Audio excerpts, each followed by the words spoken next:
My name is welcome, first of all. No, my name is Petra Lohmeyer, and thank you for calling me. I don't take it lightly, because we're all busy. We all have busy lives, and just right now, everybody is trying to figure out a way of how to go forward. So I really do appreciate that you're coming here.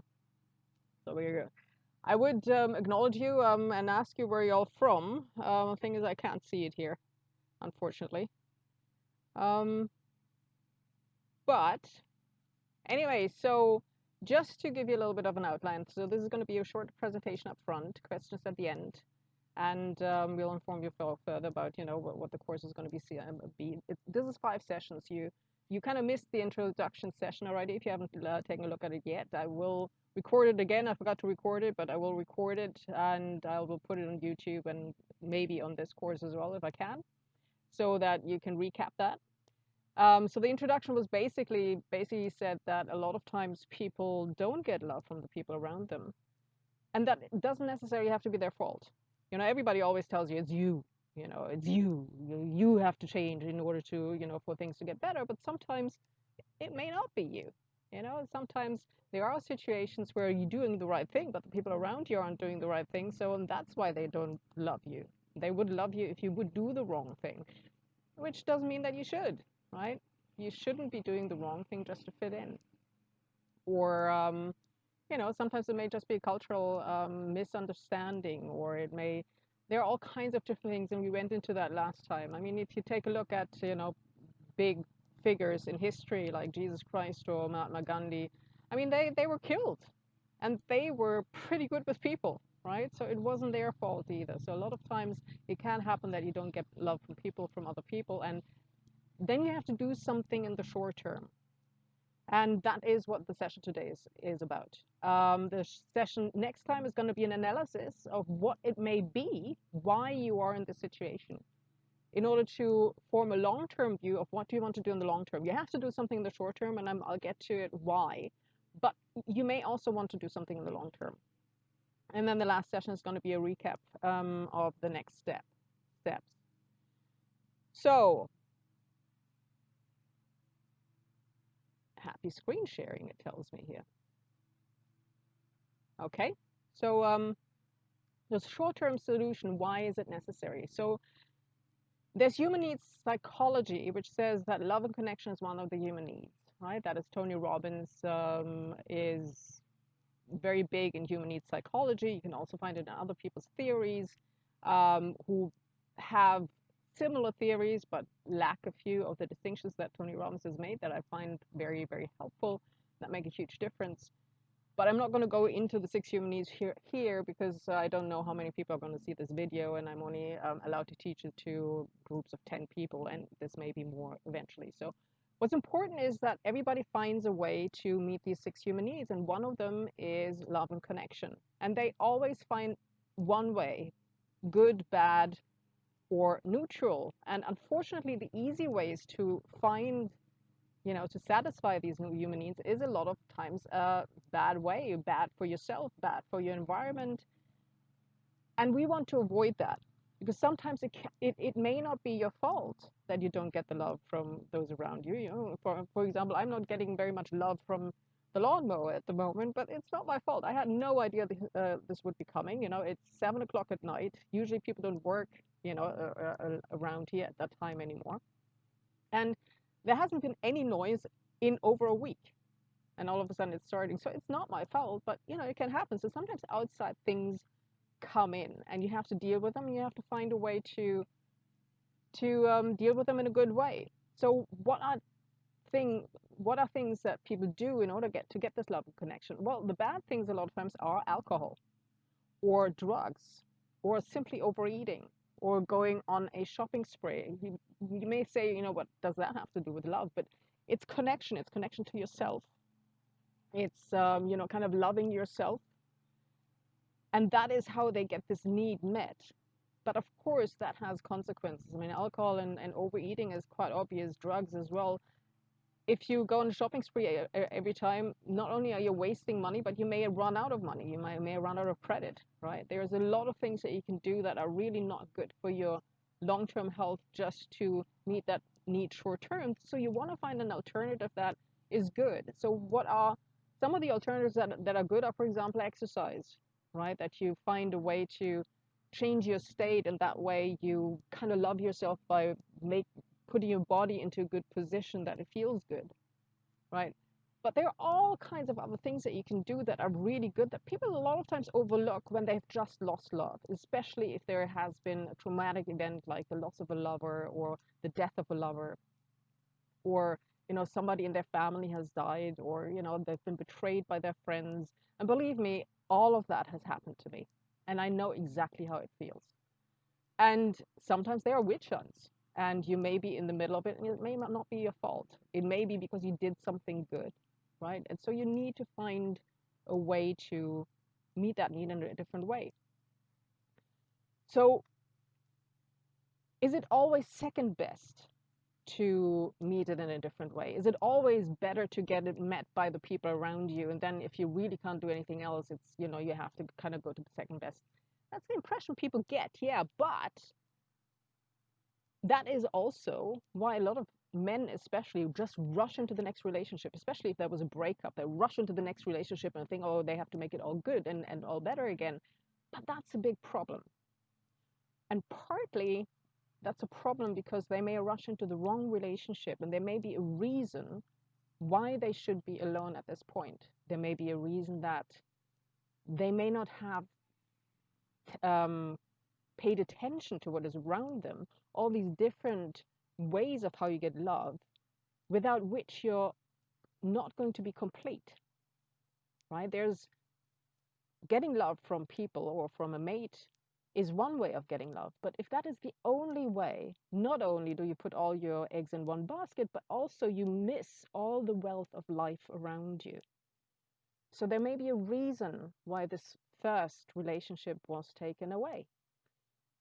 Also, even if you would want to have another relationship right away, if you rush into one and you just compromise and you just take the first person that you can get that kind of looks good, and that's people around you are going to think is okay, then you may rush into a relationship without realizing that you completely don't fit together, that the other person is just manipulating you in order to get something from you, that that's the totally wrong relationship for you, that completely drags you down in the long run, even if it makes you feel good in the short run. And what's even worse, you may lose out on your soulmate, on your birthright of joy, because then you're stuck with the person that you rushed into a relationship with. So, you may want to take, especially if you have power and influence, you may want to take a look who you let into your life, because you let them in and give them that power and influence as well. And if they are not ready for it, it may not even be that they're evil. It may simply be that they don't have the intelligence, or it may be that they don't have the emotional intelligence or social intelligence in order to handle that kind of power well. And then they're like 2 year olds with, the hand of on the atomic bomb button. You don't want that, right? So be careful what you do, how you rush into relationships. The truth is that some of the other ways of getting love may even be better, may be more, may have more depth. They may just be different because it may, and you may be in this situation because God or Gaia or goddess of the universe or infinite intelligence wants you to free your mind to be able to find it. So you grow. So there are a few people more one-dimensional than those who only rely on other people for love, and they have proven most destructive to the planet and, in effect, to us all, because they only loved humans. And every time there was a conflict between humans and something else, they always chose humans, which was a very short-term view, which we see now because everything is connected. And the people who did discover other forms of love, they may not have seen the interconnections. They may have not understood how loving something else may benefit humanity and us in the long term, but that love protected them from doing the wrong thing. So there is a spiritual and a holistic and even a very physical reason why you would want to explore that love, other ways of love. Now, why should we then love people at all? That's what I get from a lot of people who love animals, for example, who have given up on people because people, sooner or later, people will betray you. I mean, almost everybody I've known who I've relied on has betrayed me at some point, and I do understand sometimes why, that it would have been inconvenient or it was just easier or whatever, but it ripped my heart out at points. And it is a very, very tempting to say, okay, I'll just give up on people. And some people have done that. They only trust animals. They don't trust people at all. And it's the other extreme. But while there's other love out there, if you don't also love people, you won't be complete. It is one of the more important aspects of love that you have to develop in order to be a complete person. And sometimes people's betrayal can also make you grow and can make you find resources within yourself that you wouldn't have found otherwise, and beauty within yourself that you wouldn't have found otherwise. And at some point, whether you want to know it or not, there were people out there who helped you. You wouldn't be alive if that wasn't the case. When you were a baby, people had to take care of you and put your needs before them. Otherwise, you wouldn't be alive anymore. So there are people who provide services, build computers and build roads, and yeah, they're getting money for it, but they put a lot of effort into that business, and if they hadn't done that, you wouldn't have all these conveniences today, right? And also, the right experiences with people can give you so much joy, and doors open both externally and internally within you, and also they can help you take care of those that you want to take care of, even if that is nature or animals. So where can I fill up with love when people don't give it to me? Well, rule number one is give love first without expectation of return. Why no expectation of return? Because, well, Tony Robbins says replace expectation with appreciation. And I do understand that, because a lot of times if people expect something from you, you really don't feel like giving them anything anymore, because then it doesn't give you any joy anymore. But what's more important, if you expect things from people, you will always be disappointed. Always. They will always come short, because you will have a certain standard and they have to be perfect, and it's just not going to happen, and then you're going to be unhappy, you're going to make them unhappy, you're going to blame them. And the thing is, if you just love without expectation, you feel that love yourself, right? So there's four sorts of love also, according to Tony Robbins. I don't know where he has this from, but I'm just going to steal it now. So there's baby love, which is basically, do babies love, without expectation? No. If they don't get what they want, they start crying. They slap you, they puke all over you. That is how a lot of people still behave. They just want to get. It's the kind of, I only want to get, and that's all what's important about love. Then there's a second stage, which is a transaction. I give you love if you give me love, right?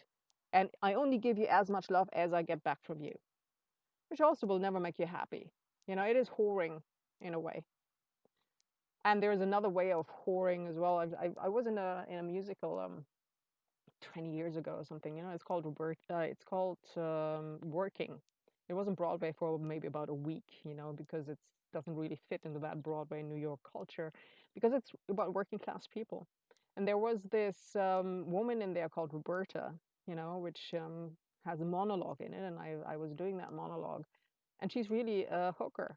And what she says in one of the lines, and I can't completely remember the line anymore, is, I'm just taking the money from under the stand instead of in arpege, or Chanel or whatever you want to say.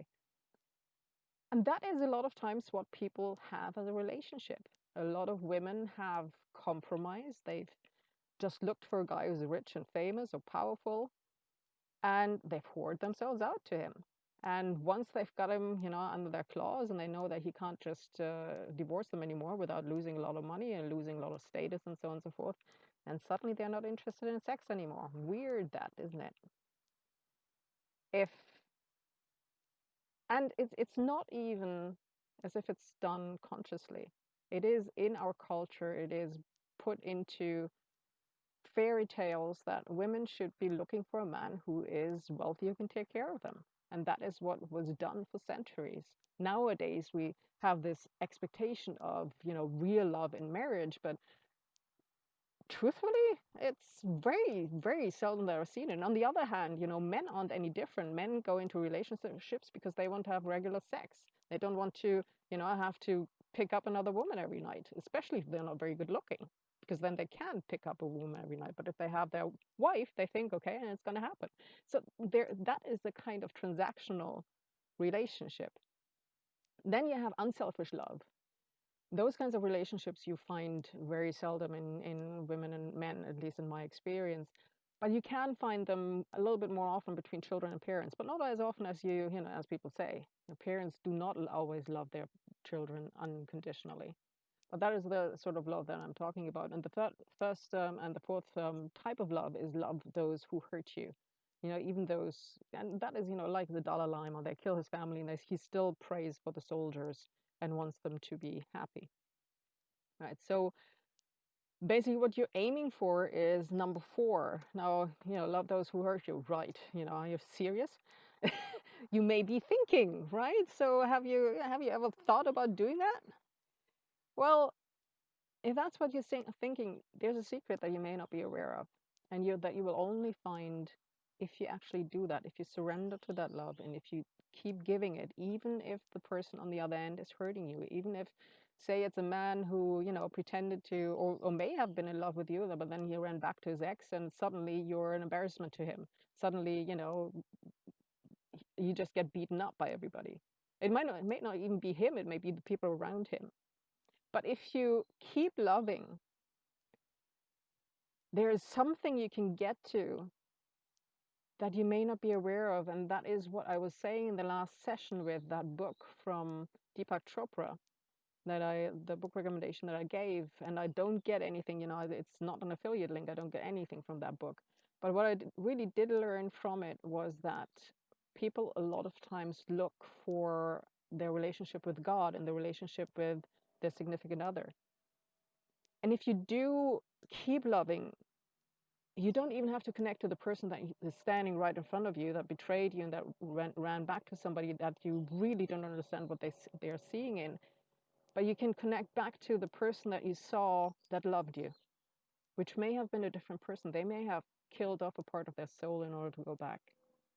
And maybe that part of the soul is still yours and is still there for you to connect to and is still yearning for you. And if you say no to that part of the soul, you're basically killing it again. So that is what you can connect back to. And for those who have children, some parents experience it as well, that their children hurt them, but they keep loving them. The thing is that you feel what you give. So if you start hating, that is the hate is what you feel every day. So you're doing it to yourself. But if you do keep loving, I'm not saying be a doormat. I'm not saying it's okay for the way that they treat you. I'm not saying don't say anything about it. Don't make it okay. Don't, I'm not saying expect anything from the other person, but, I'm also not saying, just let them run you over. But you can still keep loving. You don't, I'm not meaning that, you stalk them, don't walk into their hotel room or their home or whatever, trying to make them love you. That's really not what I'm saying. Loving means that you give the other person what they need. And sometimes what they need is your distance. Sometimes what they need is your support in a business context, but without any expectation in anything else. Sometimes what they need is your ideas, because that is what you were really there to give to them, what you were supposed to give to them if they hadn't run back. Sometimes what you need to give them is the knowledge that you will still love them no matter what they do, because that is what they've never had before. Right? So sometimes they come into your life for you to learn how to love unconditionally and how to reach that fourth level of love. Just an idea of that. Now, one thing that is really important, whether you get there to that fourth level of love or not, is look up, not down. There may be all kinds of fallout after a relationship ends. And, it could be that the relationship ended because of death, and I'm talking about both kinds of death, the death of the soul in a way, where the body is still walking around, but you don't even recognize the person anymore because he's so different to you, because another part of his personality has taken over, or hers. Or I'm talking about real death, that somebody really died. And a lot of times people hold on to the pain of that death because that is the only way that they can still connect to that person, because they think don't if they don't hold on to the pain, then they will lose the good as well, and the good may have been so overwhelmingly good, something that they've never had before, that they rather live with the pain, or we rather live with the pain rather than lose what was good about it. But there is it's said a lot of times with soldiers, if they have a trauma when one of their mates died and got killed, that they keep thinking back of the time when that bomb hit, or when that person was ripped apart, and they can't let go of it, because then they think they're betraying their friend. But the trick is to not think back to that moment, but think back to the last moment that was beautiful, and hold on to that one. And then you can reconnect to that one and all these other moments that were beautiful, which is a much better way to remember the person. Now, another thing is lies and rumors and keeping up appearances. People do a lot of things after breakups in order to cover themselves, especially if they go back to somebody, they pretend that if they've never been in love with you, that, it was all just in your mind. And it can be very hurtful to hear these things when it's not true, when that, when you didn't do anything wrong, because you waited until you were sure that they didn't have a relationship. I mean, I've had it once that there was this guy, I think it was like 20, 15 years ago or something, that, well, I wasn't really in love with him, but he kind of had a thing for me, and I said, okay, maybe we can have a thing together, and then we went out together, and I was supposed to be his girlfriend. He told me that he had broken up with his girlfriend a month before, and his girlfriend was married anyway, right? So I thought, okay, fine, he's free, and men can't be alone for very long, so a month is probably about as long as a man can be alone. So I thought, okay, fine. So I went out with him, and the night went fine, and then I stayed over, right? And it wasn't my idea, it was his idea. He told me to go up, he told me where the shower was, told me exactly where everything was, told me to, he was going to clean up, and then I should be waiting in his bed. Yeah, I'm not going to go into more detail, but it was a good night. It wasn't, the kind of spiritual connection kind of thing, it wasn't even a mental connection there, but the sex itself was good. He made sure that I was happy. And that was all that I was after at that time, because it was after some things happened and I didn't really want to connect anymore. So it was fine with me. Next morning, but which was about 2 hours later, his girlfriend walks in. Turns out he knew she was coming. He told me he knew she was coming. She runs out again. And he tells me, yeah, I knew she was coming. Um, I knew she still had the key. And I said, you said that, you've broken up a month ago. And then I had to listen to him on the telephone telling her how I had snuck into his bed and he didn't even know about it and everything. I'm standing right next to him. I know that it's not true. And then afterwards, he thought that I was just going to, have a normal conversation with him again. I thought, what planet are you living on? Right? But that's what you find a lot of times. And then, and then I had to go back and get my car. This was on an army base. I had to go past the guards. She had told everybody about it, and then she was the cook too, with access to very sharp knives in the army. So, so anyway, so I'm getting my car. I had to listen to all the stuff that they were saying about me afterwards. I had no idea.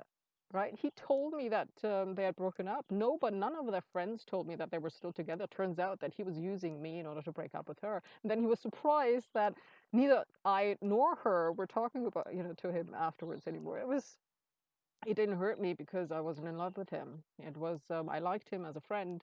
I still like him as a friend in a way. I know I can trust him, but if you're really in love with him and somebody does that, it can rip your heart out.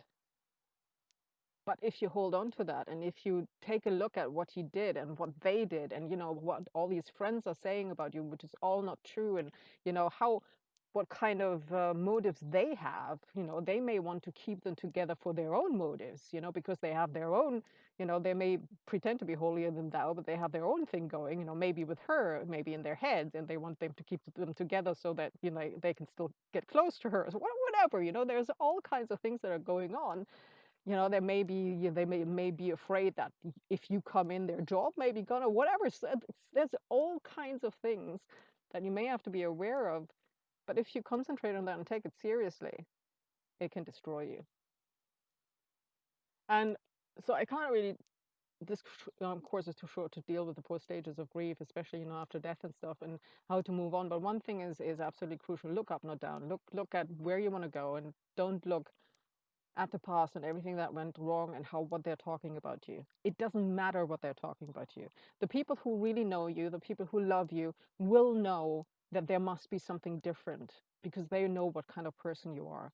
And those who don't know you and who just listen to crap, you don't really want to be friends with anyway, because they are really not the kind of people that should be in your peer group, right? And one way of how to look up is find other sources of love to concentrate. And this is really what this session is about. And so let's take a look at the different things that you can do, different types of love that you can take a look at that are not what you just lost. Now, sources of love. Love of God, Gaia, the universe. Again, Deepak Chopra said that a lot of times if we love somebody else, what we're really looking at is loving God and loving God within us, because we never see the person as the person actually is. We only see the reflection of our own love. And that's why a lot of times you don't understand why people can love somebody and think that they are such a beautiful soul and such a beautiful person. But what's really happening is that they are looking at a reflection of their own love. And they see their own love coming back, and it's beautiful and it's pure and it's wonderful. And they don't actually see what the person is actually doing, you know, especially to other people, because they only see their, you know, the reflection of themselves. And you may be doing that too, and I may be doing that too. And a lot of times that love can be absolutely beautiful, and if you keep loving, it is wonderful.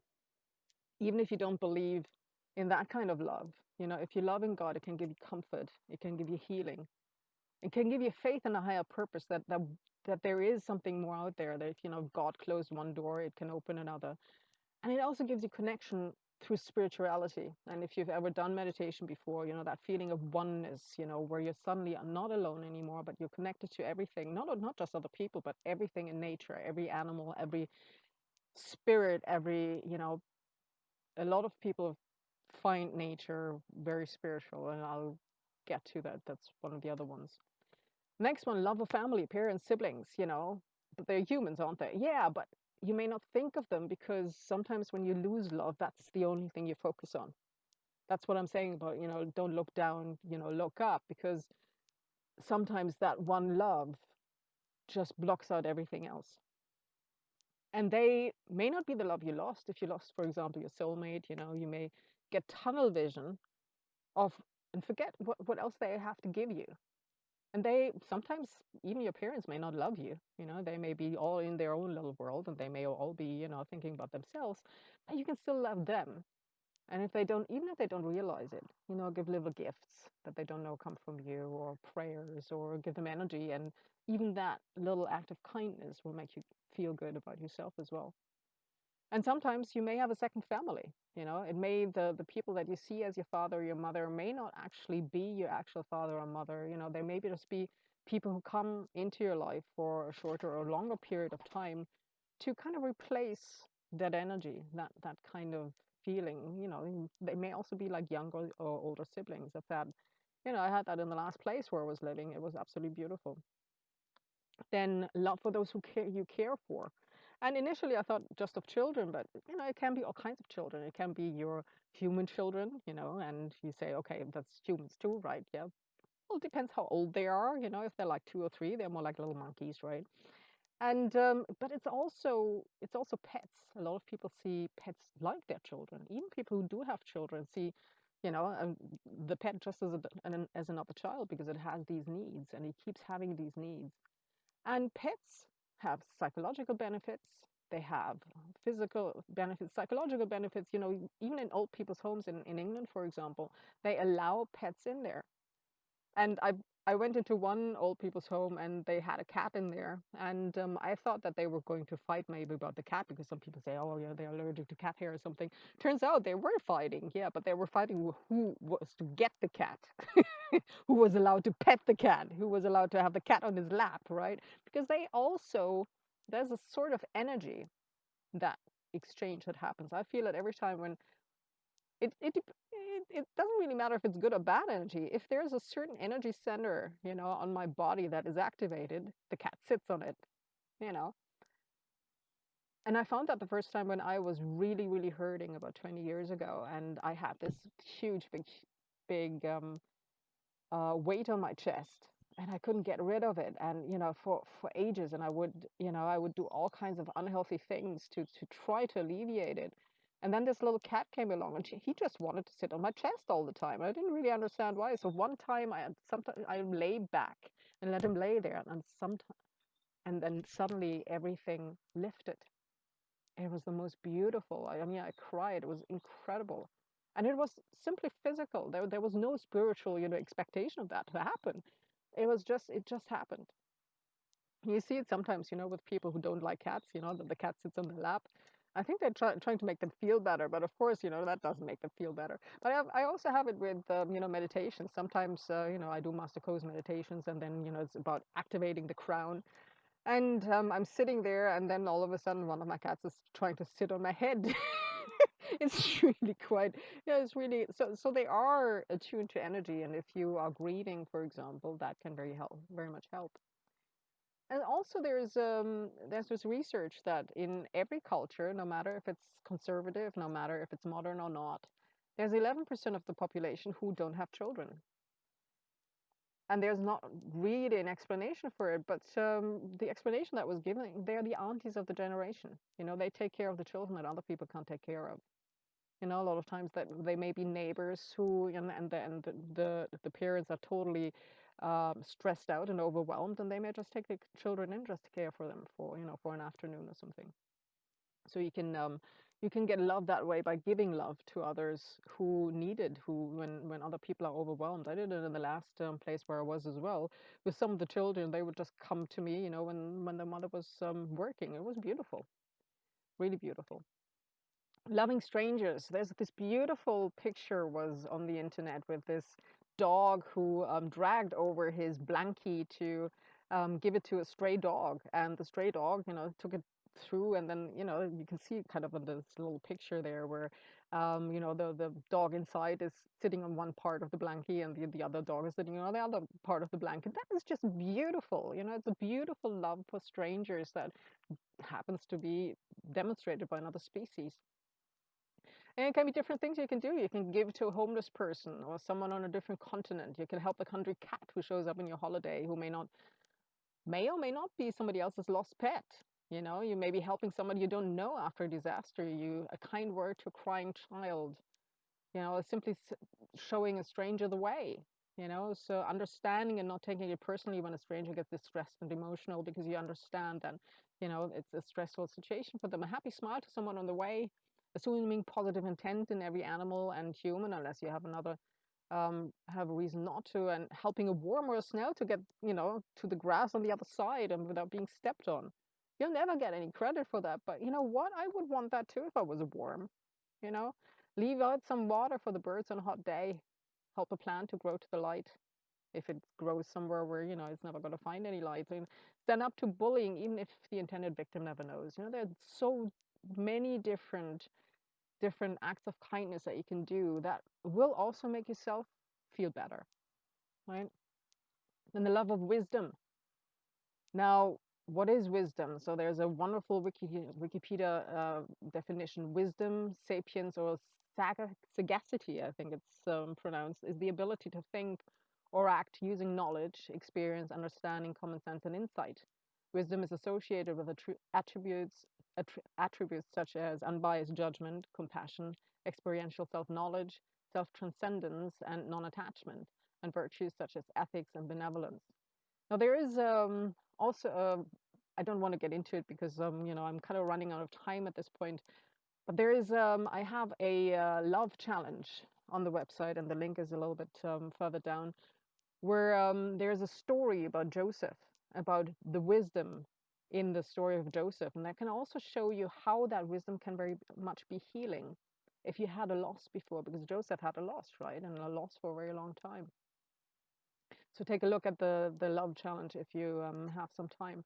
The love of film or theater or the performing arts, nothing can get you out of a bad state like watching a good movie, because it basically manages your state. You just have to take a look at the right movie to watch and don't watch one that makes you feel worse. I mean, Love Actually, that film, Love Actually, is a wonderful example of it. It was originally, as far as I was told, it was made after 9/11 because everybody was so angry. Everybody was so full of revenge, that it was made as a counterpoint to show how much love there still was. And it's a beautiful example. I found it very helpful as well. And the love of adventure.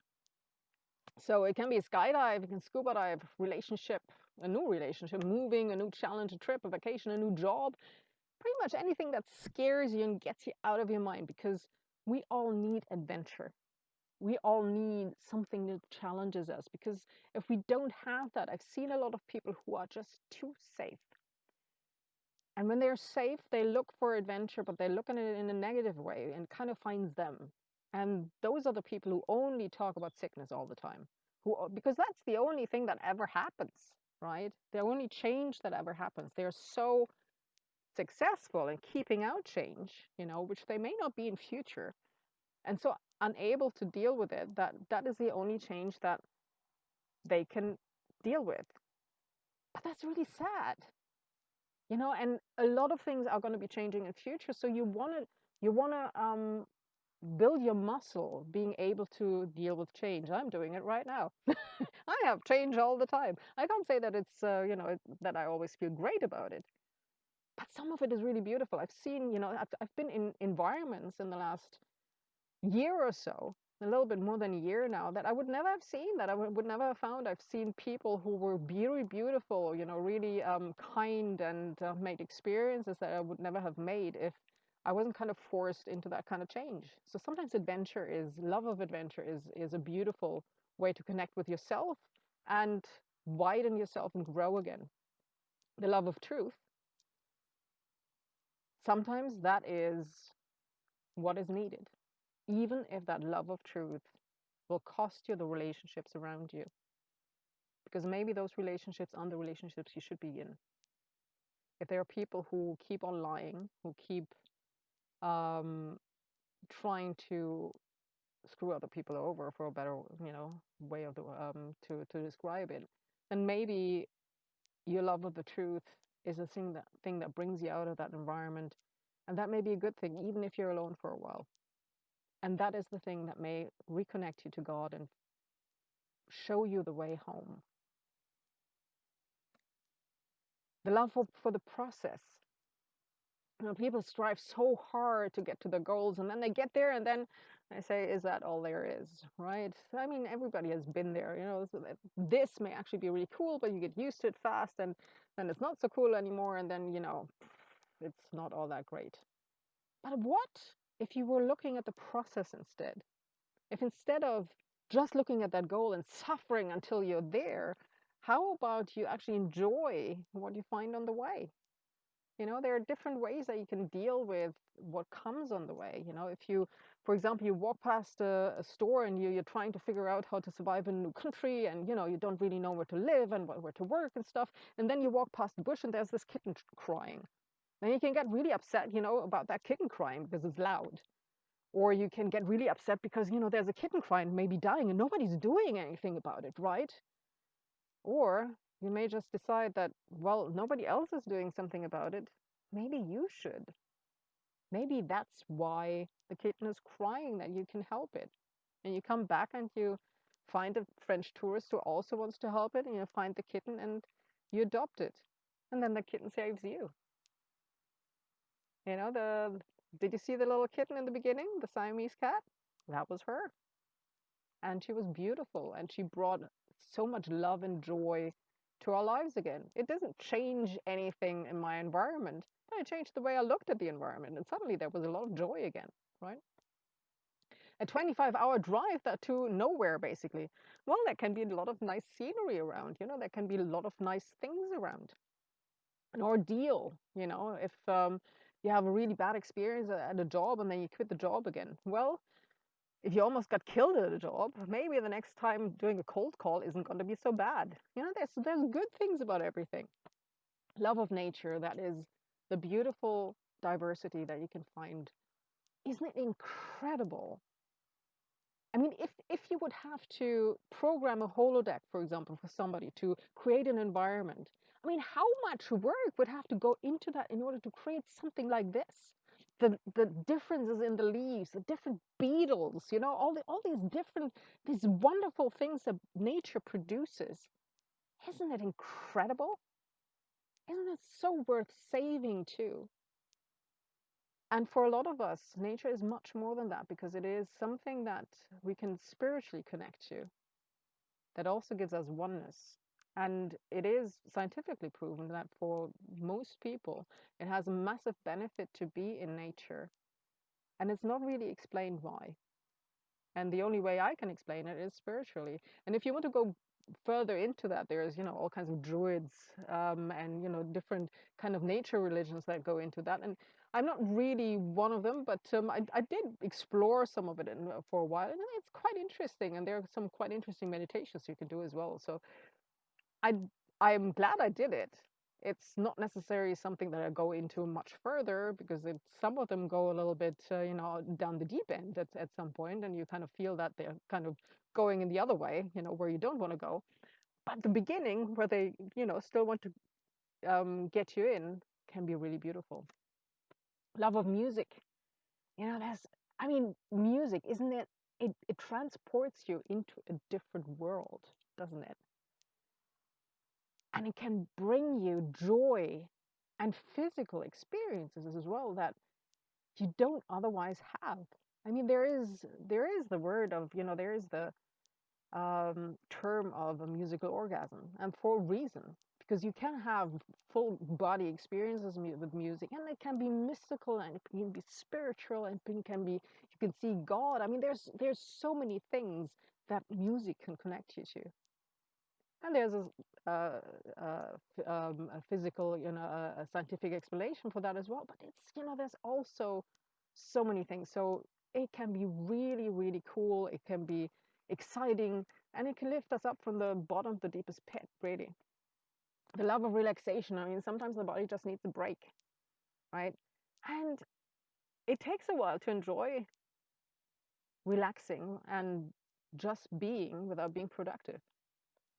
But once you get to that point, ideas flow and you see things that you haven't seen for a while and remember the joy of the past.